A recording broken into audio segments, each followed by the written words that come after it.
ancien militaire, car il avait gardé de la guerre un souvenir extraordinaire.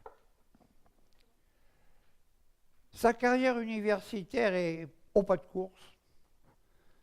Il rattrape les années perdues, 1948 aide d'anatomie, 1950 prosecteur, 1950 thèse de doctorat en médecine, 51 chef de clinique à la faculté, et c'est là où d'emblée il va s'installer d'ailleurs en profession libérale à Toulon.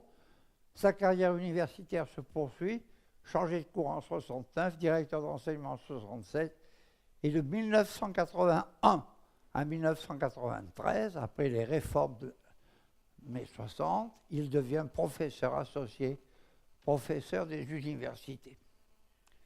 Sa carrière hospitalière est parallèle, chirurgien libéral à la clinique Malartic à Toulon d'abord, en 51, mais très vite, en 54, il est nommé chirurgien des hôpitaux, dans le vieil hôpital de Toulon, où, dit-il, on chassait à la carabine les rats. Et puis, fort heureusement, est construit l'hôpital de Frompré, que vous voyez en haut à gauche, où il est nommé chirurgien-chef de service. 68, professeur d'université, plainte, puisqu'il y a eu la réforme de 68, et il finit professeur honoraire, chirurgien honoraire des hôpitaux. Vous le voyez en bas à gauche, Laurent, avec son sourire derrière ses lunettes, sa calvitie aristocratique, et ce sourire dans lequel il dit « J'ai connu des êtres d'exception. Je suis fier de ma promotion de chirurgien avec des maîtres éminents. » Et effectivement, il a eu des maîtres éminents, comme nous allons le voir dans un instant. Finalement, tout au cours de cette vie, je peux vous la résumer, pour moi, c'est l'audacieuse fierté républicaine dans un esprit gaullien. Et avec la dignité hippocratique, tant et si bien qu'on pourrait imaginer une course relais faite par lui de l'île de Kos, abandonnant Hippocrate, à l'île de Corse pour venir vers la France. C'était l'élève de Charles Mattei, de Fiol, de Salmon, mais c'est surtout Robert de Vernejoul qui était son maître et mentor. De Vernejoul, pionnier de la chirurgie cardiaque, de Vernejoul, président du Conseil de l'Ordre, un grand homme dont il fit l'éloge à l'hôtel de ville de Sifour en 1992. Étant chirurgien des hôpitaux, il a accompli beaucoup de choses que nous allons voir tout à l'heure, mais ce que je veux souligner, c'est que dans le souvenir d'Hippocrate et de cet humaniste, dans sa fierté républicaine, car il était républicain, il a eu 47 ans de mission hospitalière universitaire dans un esprit gaullien. L'argent ne pouvait pas le corrompre, rien ne pouvait le corrompre, c'était un corse pur. Les sociétés savantes, il les a toutes connues, je vous en ai mis quelques-unes. Il a été président de la Société de chirurgie de Marseille, de la section française de l'Union médicale de la Méditerranée latine, Mare Nostrum, qu'il aimait beaucoup et pour laquelle il y a eu plusieurs congrès dont nous reparlerons tout à l'heure. Il était membre de l'Association française de chirurgie. Il fréquentait régulièrement, le deuxième lundi de chaque mois, les confrontations radioanatomiques de Vaugirard, sous la présidence de mon maître Marcel Roux, également corse, mais lui d'Ajaccio.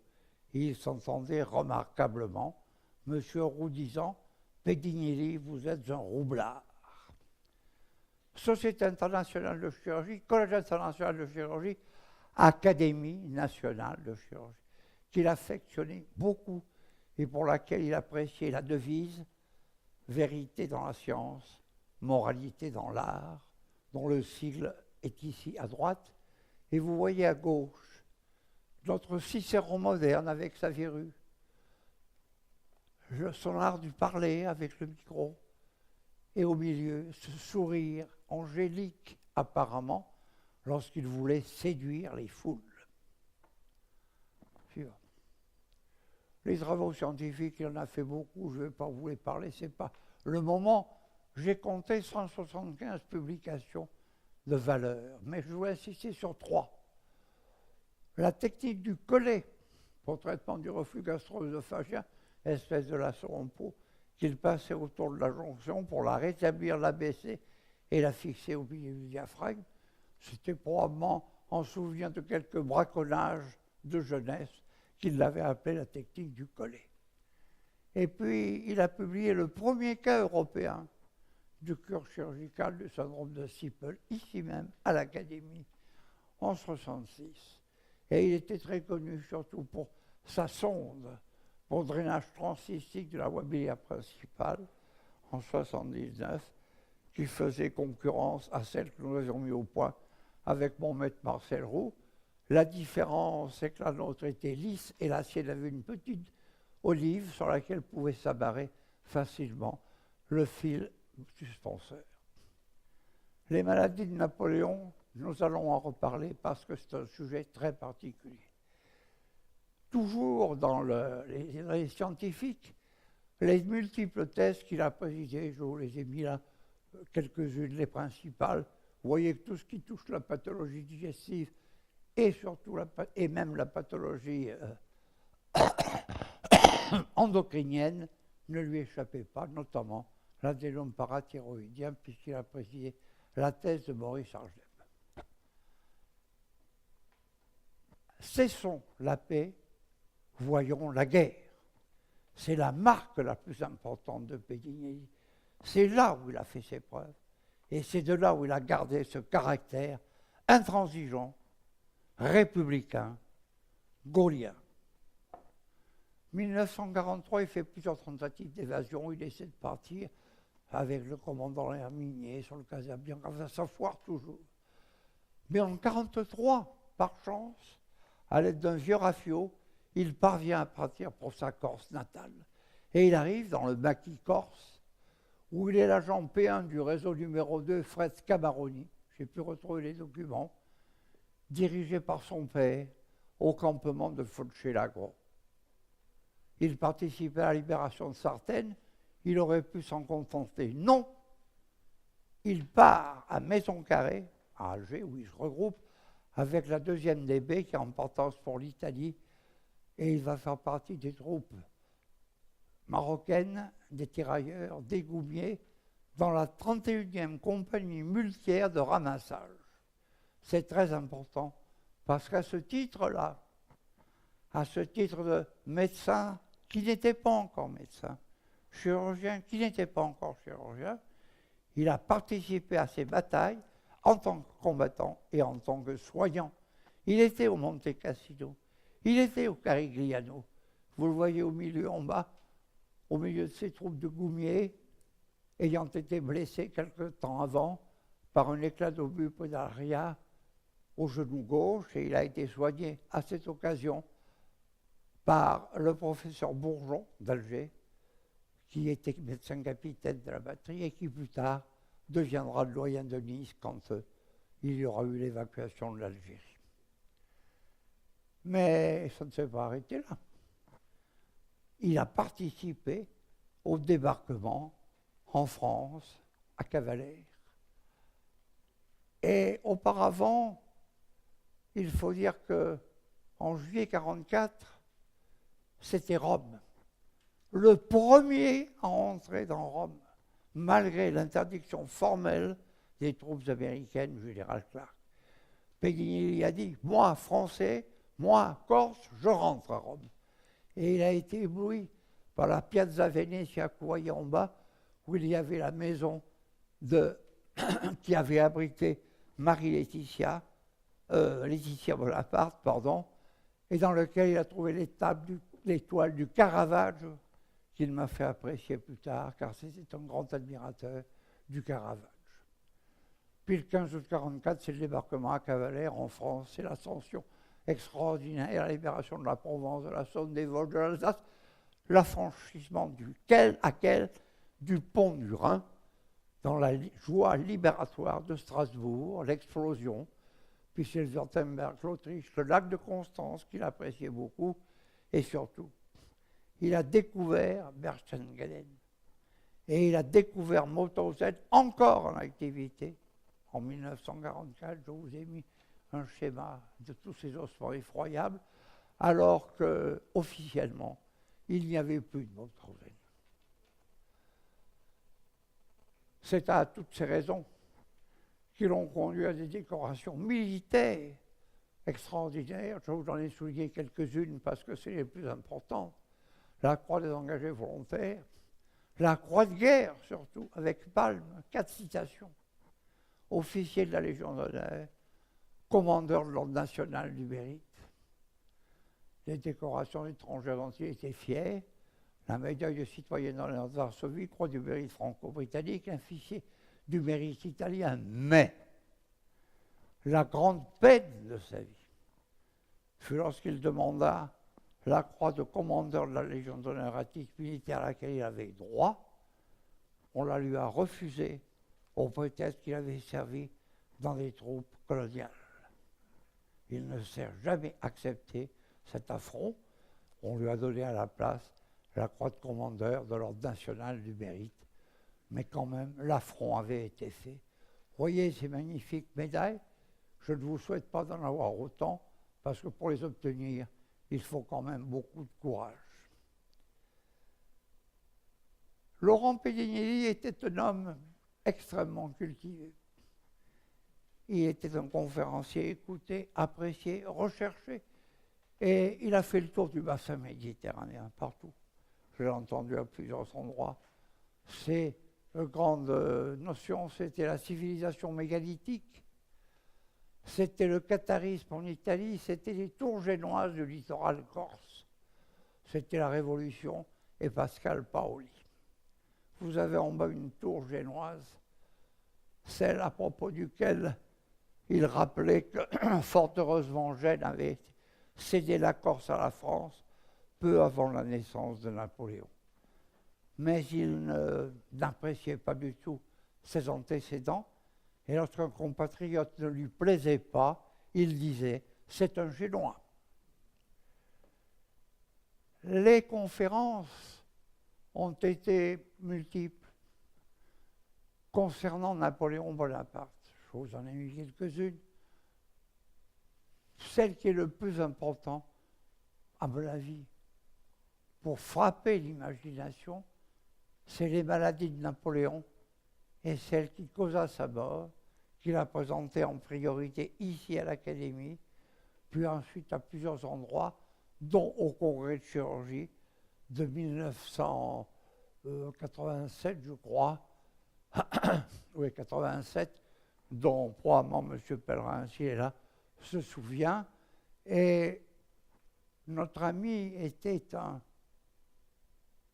membre du souvient napoléonien du Var, président de l'Académie du Var, membre de l'Académie nationale de chirurgie. C'était un grand homme au plan médical, c'était un grand homme au plan littéraire. Il appréciait tous les arts. C'est lui qui a sollicité l'aventure de Laurent le Magnifique, sur lequel il a écrit des pages remarquables. Il a mis en exergue Michel-Ange. Il appréciait beaucoup Botticelli et le Caravage, dont je vous ai mis les photos. Et vous avez ici de Botticelli, la naissance de Vénus, et au milieu, bien entendu, la création du monde, dans la chapelle Sixtine.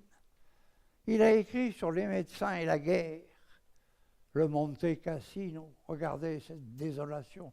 Comment voulez-vous qu'un homme de 20 ans qui a connu cela puisse rester insensible aux souffrances humaines, puisse concevoir autre chose que l'Europe? Et actuellement, il serait sûrement très malheureux s'il voyait les ravages vers lesquels nous nous destinons. La bataille du Monte Cassino, il l'a écrit en large et en travers, mais je veux surtout rappeler Pierre Franco, qui l'a révélé, chirurgien français du XVIe siècle, bien mieux que tous les autres de l'époque, ce XVe siècle et cette Renaissance.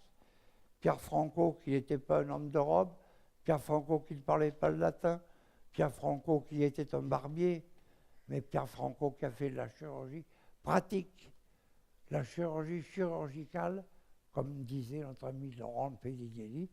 Vous avez en haut à gauche son schématisation, et à droite, M. de Vernejoul, qui était l'homme lige pour M.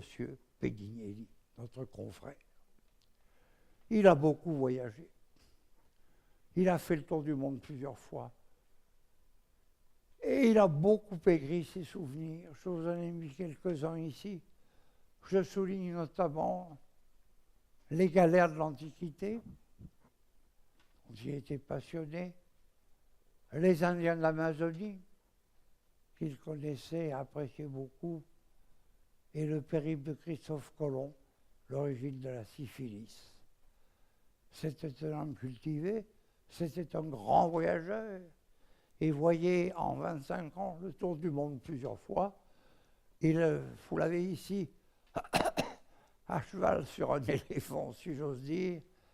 Vous avez surtout son position de repos aux Caraïbes, en bas à droite, et les Seychelles, où il est allé plusieurs fois, car il les appréciait beaucoup, ainsi que les Comores, où il a d'ailleurs laissé quelques élèves, comme nous le verrons dans un instant. Vous voyez qu'il ne perdait pas son temps, il ne faisait pas que de la chirurgie, il faisait de la culture générale. Et cette culture humaniste qui se perd, il l'a traduite dans 3 livres qu'il a écrits. Corse, ton identité historique, qui est à lire, Au gré du vent, et Histoire drôle ou qui voudrait l'être, dont je ferai allusion à quelques-unes tout à l'heure. C'était un mélomane. Il connaissait parfaitement toute l'histoire de la musique. Et je l'ai vu à New York, en 1966, dans une soirée ultramondaine de richissime, chez le roi de la savonnette aphrodisiaque, où on entendait une musique barbare. Et brusquement, il est monté sur une table et il s'est mis à improviser sur la Traviata, et tout le monde s'y tue, et tout le monde a applaudi. Les sculptures, il les adorait. Les Grecs, beaucoup. Rodin, il l'appréciait bien. Mais la peinture, l'école flamande, la Renaissance française, les Italiens, les impressionnistes, le Fauvisme, rien n'échappait à sa sagacité. Mais s'il était cultivé, il était aussi sportif.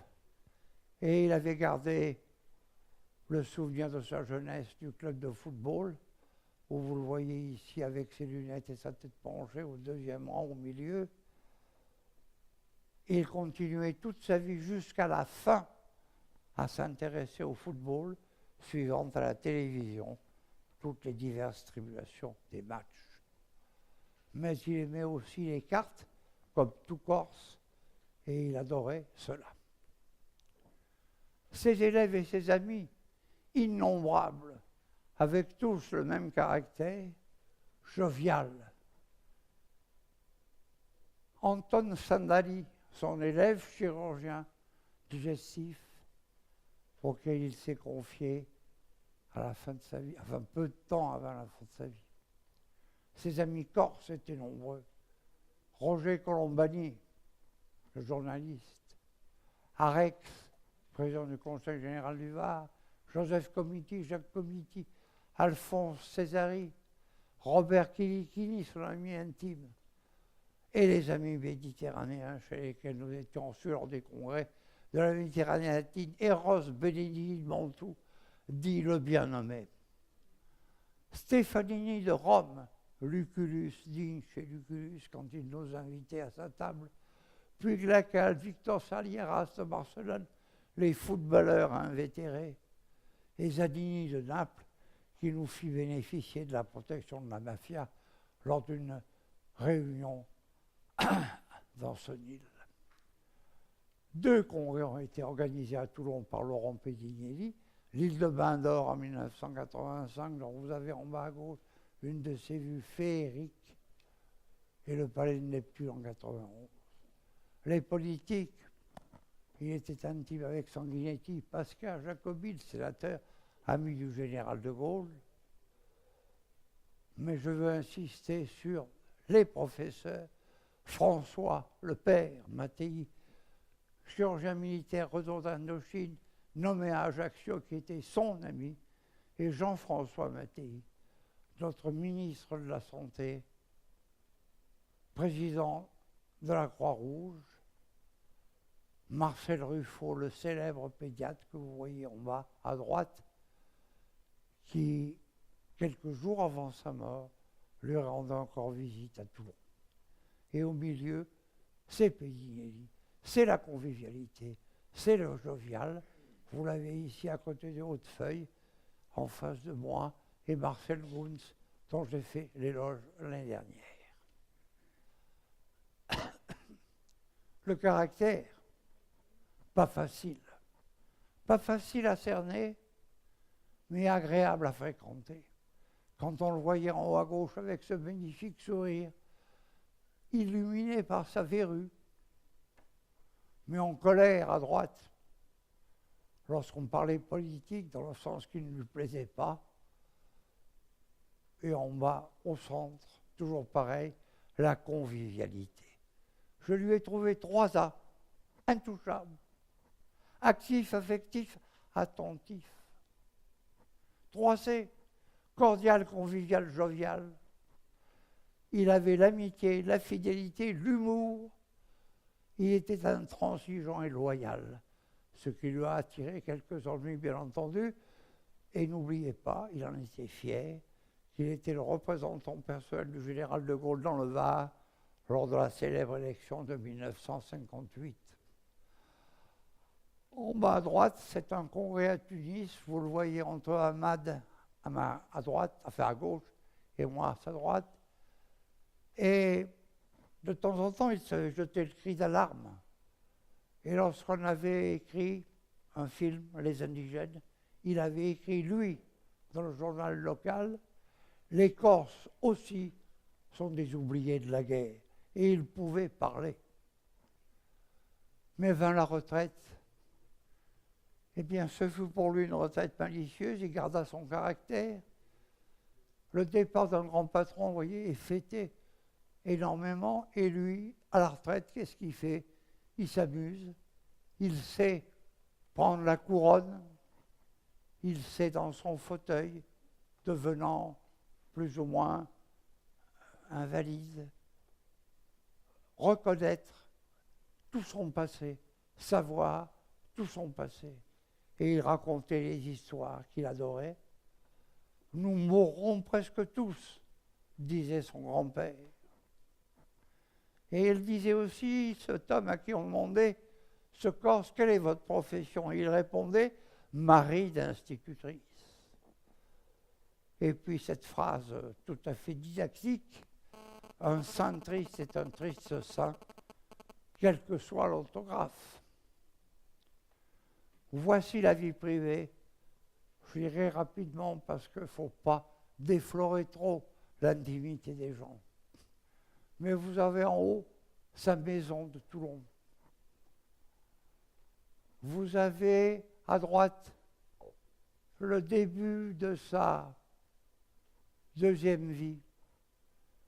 Parce que marié en 1952, donc pratiquement aussi après son installation, avec Jacqueline Santeny, il a eu 3 enfants. Le petit Laurent qui est mort à 22 ans, en 86, que j'ai connu brutalement pendant son petit déjeuner avec son père, d'une rupture d'anévrisme intracrânien. Ça a été dramatique pour lui, d'autant plus que quelques années avant, en 72, après 20 ans de mariage, il avait perdu sa femme pour une maladie incurable dont il avait essayé de s'occuper, mais sans succès, consultant même les meilleurs maîtres de toute la France. Et il a laissé une descendance par Dominique, sa fille, avec Tisano, mais surtout Jean Pédignelli,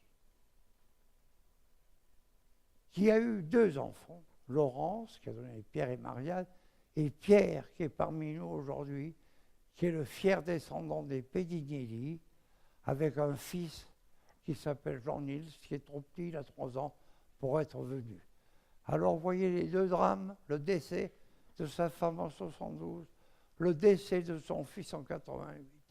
Mais heureusement, en 75, il a trouvé la sœur de consolation, qui était Françoise Gras, ici présente, et qui l'a accompagnée jusqu'au bout, sans faillir, avec un dévouement incroyable, qui lui a permis de survivre.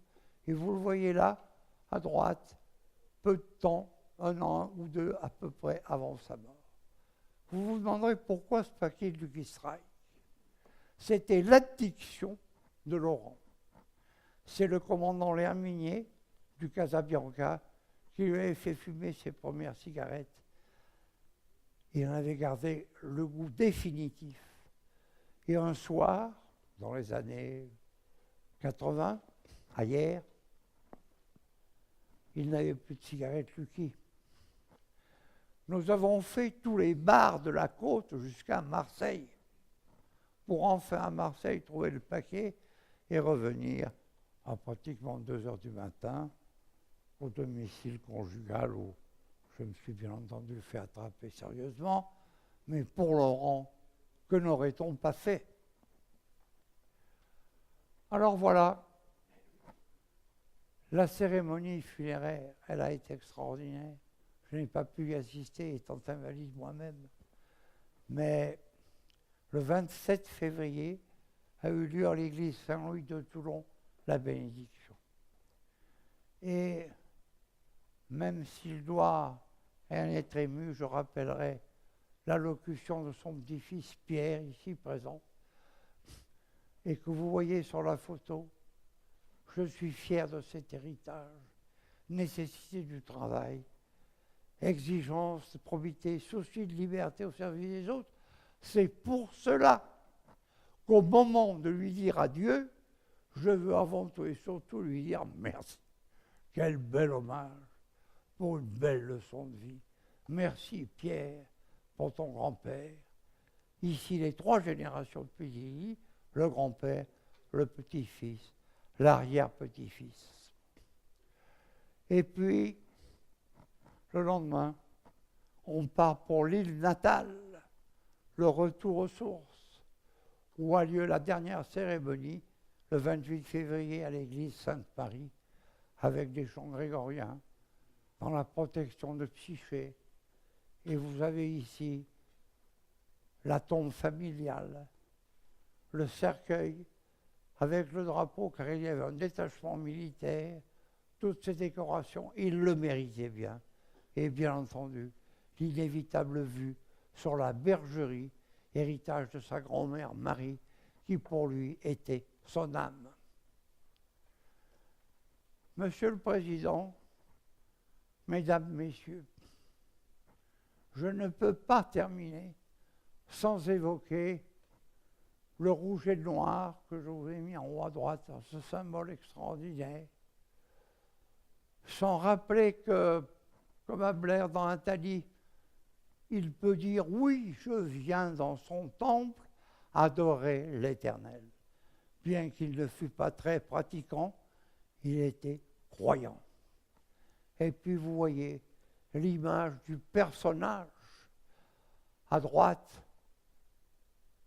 l'universitaire, le fier à bras. En haut à gauche, l'homme sage à la retraite. En bas à gauche, une photo à laquelle je tiens beaucoup, quand nous étions, je crois que c'est à l'île de Bandor, nous étions encore jeunes à l'époque. Et puis, l'Académie de chirurgie à laquelle il attachait tant d'importance. Et je pense que l'on peut rappeler la phrase de Napoléon, « La mort est un sommeil sans rêve ». Alors dans ce cas-là,